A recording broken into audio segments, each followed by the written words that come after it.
পরিষ্কার পরিচ্ছন্নতায় নিয়োজিতদের গাফিলতিতে ধানমন্ডি লেকটি কচুরিপানায় ভরে গেছে। ভাসছে পলিথিন, প্লাস্টিকের বোতল, বস্তা সহ বিভিন্ন আবর্জনা। ফলে সেখানে বংশ বিস্তার করছে মশা। লেকের আশেপাশে উঠেছে গাঁজা সেবনের আখড়া। কলাবাগান এলাকার একজন বাসিন্দা জানান, একটা সময় ধানমন্ডি লেক দিনে 2 থেকে 3 বার পরিষ্কার করা হতো। এখন তার ছিটে ফোঁটাও নেই।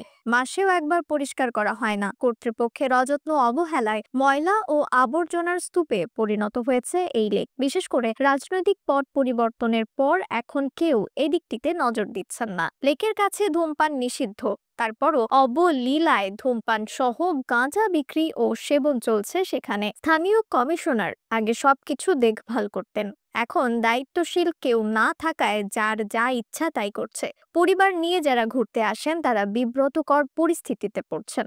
তবে এসব কিছুর মধ্যে অনেকেই মন্তব্য করেছেন এখানকার পরিবেশ আগের চেয়ে নিরাপদ। লেকের ভেতরে দোকান বেড়েছে, ফুটপাতের মতো এখানে অসংখ্য দোকান গড়ে উঠেছে। ধানমন্ডি লেক ঘিরেই গড়ে উঠেছে বেশ কয়েকটি সংগঠন, তার মধ্যে মৎস্য শিকার অন্যতম। এই সংগঠনের অনেকে জানান, লেকে এখন মাছ ধরতে গেলে পলিথিন উঠে আসে। সিটি কর্পোরেশনের কাউকে বললে যে বিষয়টির সমাধান হবে সেরকম কেউ নেই। ডিসেম্বরে নতুন ইজারা হলে তারপর লেক পরিষ্কারের কাজে হাত দেওয়া হবে। এর আগ পর্যন্ত এরকমই থাকবে। লেকের বেহাল অবস্থার মধ্যেও সুন্দর দৃশ্য হলো বিভিন্ন জায়গায় গাছে গাছে ঝুলে থাকা ছোট ছোট বইয়ের বাক্স। বিষয়টি ব্যতিক্রম এবং বেশ চমৎকার। লেক ঘুরে এমন 8 থেকে 10টি বাক্স পাওয়া গেছে। মানুষ সেখানে বই পড়ছেন।